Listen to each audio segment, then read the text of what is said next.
Colonel Sophia और व्योमिका सिंह इस देश का नेतृत्व करती हुई नजर आई इस पूरे वॉर ऑपरेशन के दौरान।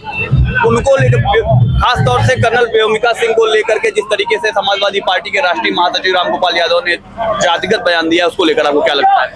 भाई साहब, आपको याद होगा इसी उत्तर प्रदेश में श्री राम गोपाल यादव जी के मुखियागिरी में उनके भतीजे साहब मुख्यमंत्री थे।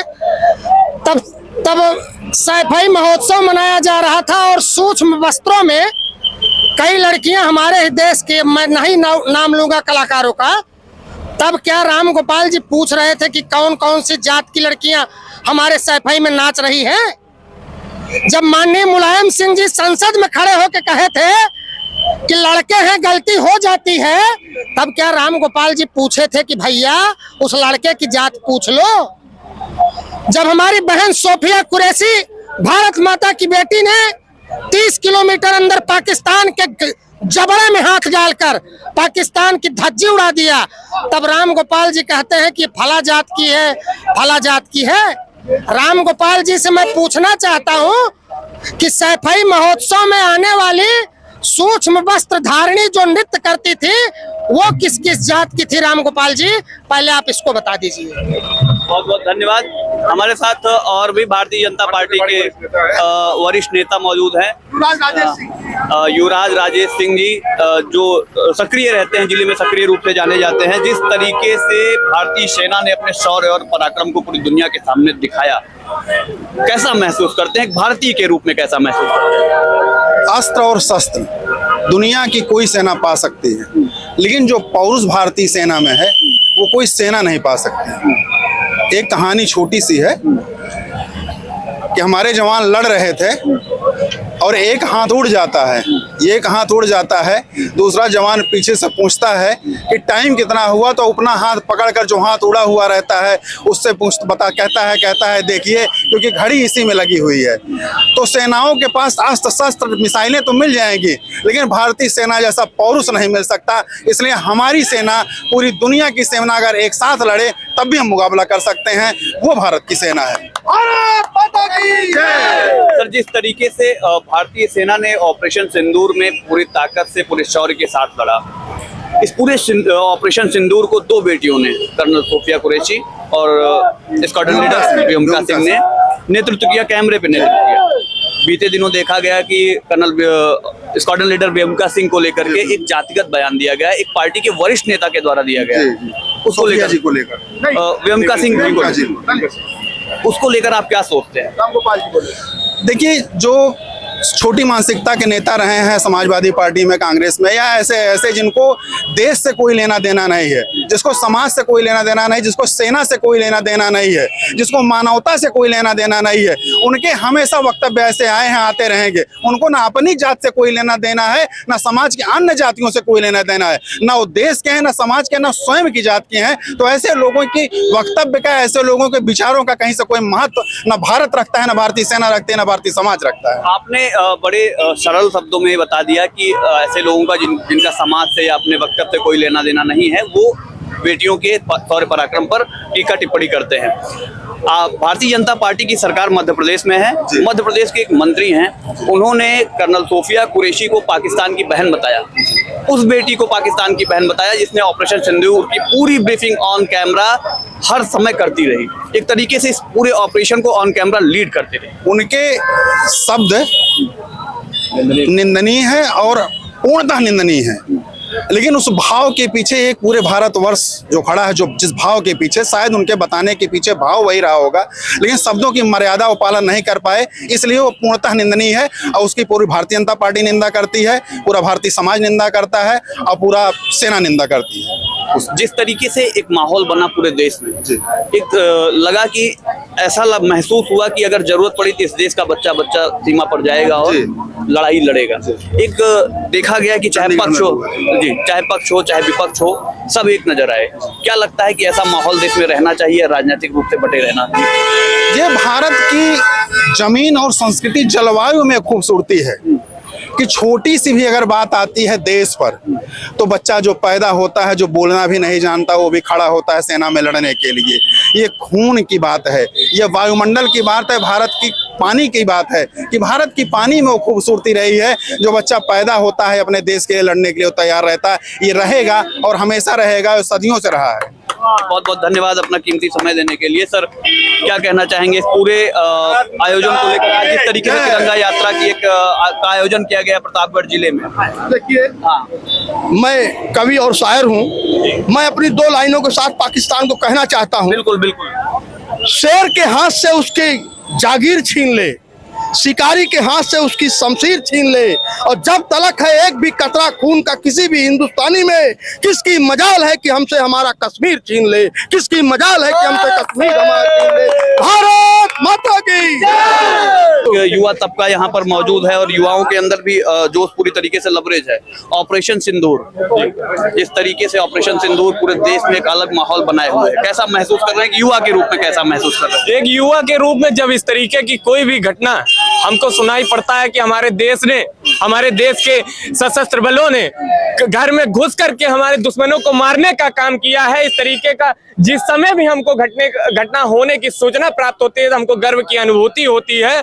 और उसी गर्व की अनुभूति होती है कि जिस प्रकार से ये अटल जी ने ना कभी झुका था, उसी प्रकार से मोदी जी के नेतृत्व में भाजपा की अटल सरकार अटल होने का काम करती है और इस पे हमको गर्व की अनुभूति होती है। जिस तरीके से कर्नल स्क्वाड्रन लीडर वेमका सिंह को लेकर के जातिगत टिप्पणी की गई, आप युवा हैं, देश के भविष्य आपके अंदर माना जाता है कि इस देश का भविष्य युवा ही है, इस देश की 65% आबादी युवा है। एक युवा क्या सोचता है कि इस तरीके से जातिगत टिप्पणी की गई? जब किसी हमारी बहन के ऊपर जातिगत टिप्पणी होती है तो एक युवा के रूप में हमको काफी तरीके से दुख होता है। हम इसकी कड़ी निंदा करते हैं और भत्सना करते हैं कि इस तरीके की कोई भी चीजें, जातिगत टिप्पणियां नहीं होनी चाहिए। जिस प्रकार से समाजवादी पार्टी के नेता ने यह काम किया है, हमने सदैव से कहा है कि समाजवादियों ने सदैव से जातिवादी और राष्ट्र विरोधी राजनीति करने का काम किया है और कर रहे हैं और आगे भी करेंगे। पूरे देश में एक एकता की लहर दिखाई पड़ी इस पूरे ऑपरेशन के दौरान और अचानक ये ऑपरेशन रोक दिया गया। जब ऑपरेशन ये रुका उसके बाद भी एक अलग माहौल था, लोगों के अंदर आक्रोश रहा कि सीज फायर नहीं होना चाहिए था, एक बड़ा मौका हमने खो दिया। आक्रोश लाजमी है, युवाओं के अंदर भी आक्रोश है, मैं बातों को समझता हूँ, लेकिन आप सोचिए क्या युद्ध से हमको कोई फायदा होता? नहीं होता। हमारी आर्थिक स्थिति कुछ हद तक गड़बड़ाती है और सारी चीजें हमारी गड़बड़ाती हैं। इससे ये था, हमारा कभी भी लक्ष्य ये नहीं था कि हमको किसी देश पे हमला करना है या फिर किसी देश को कब्जा करना है। हमारा लक्ष्य ये था कि हमको आतंकवादी ठिकानों को निस्ते नाबूद करना है। हमने वो किया और सदैव करेंगे। अगर और भी हमको जानकारी मिलती है किसी आतंकी ठिकानों की, हम उसको निस्ते नाबूद करने का काम किए हैं और आगे भी करते रहेंगे, उसमें कोई दो राय नहीं। हाँ, ये भी कहते हैं कि हम किसी देश को कब्जा करने के बारे में, किसी देश की बर्बादी के बारे में नहीं सोचते। हम अपने सिद्धांतों पर लड़ाई लड़ते हैं, अपने विचारों पर लड़ाई लड़ते हैं। हमने सदैव से आतंकवादी ठिकानों को टारगेट किया है। हमने कभी जनता को मारने का काम नहीं किया है। अन्य व्यक्ति पाकिस्तान ने अपनी नाकारा हरकत करते हुए हमारे देश की जनता के ऊपर, मासूम बच्चों के ऊपर हमला किया था, जिसका हमने कड़ी रूप से जवाब दिया है, आगे भी देते रहेंगे, उसमें कोई दो राय नहीं। क्या नाम हुआ सर? आनंद मिश्रा। आनंद मिश्रा जी, जिस तरीके से पूरे ऑपरेशन सिंदूर को लेकर के पूरा माहौल बना हुआ है और आज प्रतापगढ़ में आप मौजूद हैं, एक भव्य तिरंगा यात्रा का आयोजन किया गया, क्या लगता है, क्या महसूस करते हैं? बहुत अच्छा महसूस करते हैं, इसलिए कि ये जवाब देना बड़ा जरूरी था और पाकिस्तान को पता चलना चाहिए कि हमारी औकात क्या है, हमारी हैसियत क्या है, और वो आतंकवादियों को शरण देना कृपया बंद कर दे। नहीं, ऐसे ही परिणाम आगे भी भुगतने के लिए तैयार हैं। भारत किसी के आगे न झुका है, न कभी झुकेगा। हाँ, ये भारत जो है अटल है, ये कभी अपने बात से, अपनी जबान से, अपने अस्त्र शस्त्र कभी हटने वाला नहीं है। और भारत जबरदस्ती छेड़ेगा तो कोई भारत छोड़ेगा भी नहीं। और यहाँ के नेता नरेंद्र मोदी जी हैं, अमित शाह जी हैं, यहाँ के राजनाथ सिंह हैं और यहाँ के बाबा योगी आदित्यनाथ जी हैं। तो इनको पता होना चाहिए कि यहाँ के नेता कौन है जो कभी किसी के आगे न झुका है और न झुकेगा। तो ये पाकिस्तान को सोच के ऐसी हरकत करनी चाहिए और सारे आतंकवादी कैंप अभी भी टाइम है कि वो बंद कर दें, नहीं परिणाम भुगतने के लिए आगे भी तैयार है। हमारी सेना आज भी बॉर्डर पे है और तैनात है, उसको बताने भर की जरूरत है कि आपको क्या करना है क्या नहीं करना है। बस उसके बाद वो खुद ही बता देगी कि हमारी आपकी हैसियत क्या है। अब पाकिस्तान तो लड़ाई जिस दिन शुरू करेगा उसके लिए तो एक हफ्ते का राशन भी नहीं है, वो तो खाने के लिए मरने लगेगा। एक हफ्ते का भोजन उस पाकिस्तान के पास नहीं है कि वो कम से कम इकट्ठा करके भोजन करा सके अपने देश को सीमाओं की रक्षा कर सके। तो पाकिस्तान तो वैसे भी कंगाल है। बहुत बहुत धन्यवाद अपना वक्तव्य हमें बताने के लिए। कैसा महसूस कर रहे हैं इस पूरे ऑपरेशन को लेकर? सीधा सवाल मेरा यही है। बहुत अच्छा महसूस कर रहे हैं हम लोग, युवा लोग, और पूरा देश जो है इससे गौरवान्वित है कि जो भारत पाकिस्तान में चढ़ के जहां चाहा वहां मारा, दौड़ा दौड़ा के मारा, और उनकी जितने मिसाइलें थी उनको सबको डिफ्यूज कर दिया। इससे अमेरिका, चीन, तुर्की जो भी अपने जो है सामान उन्होंने पाकिस्तान को बेचा था उसकी हैसियत पता चल गई। अब नेक्स्ट देश जो देखने का वो भारत की तरफ जो ब्रह्मोस मिसाइल बन रही है उसकी तरफ अग्रसर होगा। क्या लगता है कि जिस तरीके से युवाओं में एक माहौल बना हुआ है, देशभक्ति का माहौल बना हुआ है, और जब ये ऑपरेशन ऑपरेटेड था, मतलब चल रहा था, हाँ जी 4 बोलिएगा थोड़ा बीच में, जब ये ऑपरेशन चल रहा था ऐसे में हर युवा के मन में एक देशभक्ति की भावना लबरे थी, और अचानक इस ऑपरेशन को रोक दिया गया, सीज फायर कर दिया गया। उसको लेकर आप क्या सोचते हैं? क्योंकि जब सीज फायर हुआ तो ये देखने को मिला सोशल मीडिया पे हर जगह लोगों के मन में आक्रोश रहा कि सीज फायर क्यों, ये बड़ा मौका हमने गंवा दिया। देखिए, जो सभी जो है नौकियों के अंदर था, लेकिन एक इंटरनेशनल पॉलिटिक्स की अगर हैसियत से देखेंगे, और पाकिस्तान का जो डीएमओ था वो भारत की तरफ जो उसका परमाणु बंद जो सुनाई दे रहा है कि कहीं उसके आसपास मिसाइल गिर गई, जिससे बहुत बड़ी घटना भारत वर्ष के भी सटे जो भी थे उस पर प्रभाव पड़ता। इन सब चीज़ों के और इंटरनेशनल मसले को मोदी जी ने जो है देख के कि हमारी जो छवि है भारत की वो भी बरकरार रहे, उन सारे चीज़ों को देखते हुए ये डिसीजन भारत सरकार ली, न किसी देश के दबाव में ली। जी क्या नाम हो भैया? हाँ, हमारा नाम पीयूष शास्त्री है। बताइए। राज्य स्तरीय ज्योतिषाचार्य जी। शास्त्र में लिखा गया है उद्यमम साहसम धैर्यम बुद्धि शक्ति पराक्रमा। तो वो समय आ गया है हमें शक्ति और अच्छा सब दिखाने का, और जिस तरीके से ऐसा मिसाइलें स्टार्ट हुई हैं, हमें बहुत जल्दी लक्ष्य मिलेगा, और जिन्हें लक्ष्य से कम अधिक प्यार खुद से वही जी चुरा के तरसते खड़े हैं। ये रक्षक वीरों से ऐसा अनुरोध है, और शास्त्रगत जो बातें हैं उस तरीके से वो समय आ गया है अस्त्र उठाने का और कुछ दिखाने का। बहुत चंद ही समय में पाकिस्तान नक्शे से गायब हो सकता है, ये भी कयास लगाया जा रहा है। वंदे मातरम। धन्यवाद। बहुत बहुत धन्यवाद। तो यहाँ के तमाम लोगों से हमने बात की, हमने रूबरू हुए। क्या कहना चाहेंगे भैया?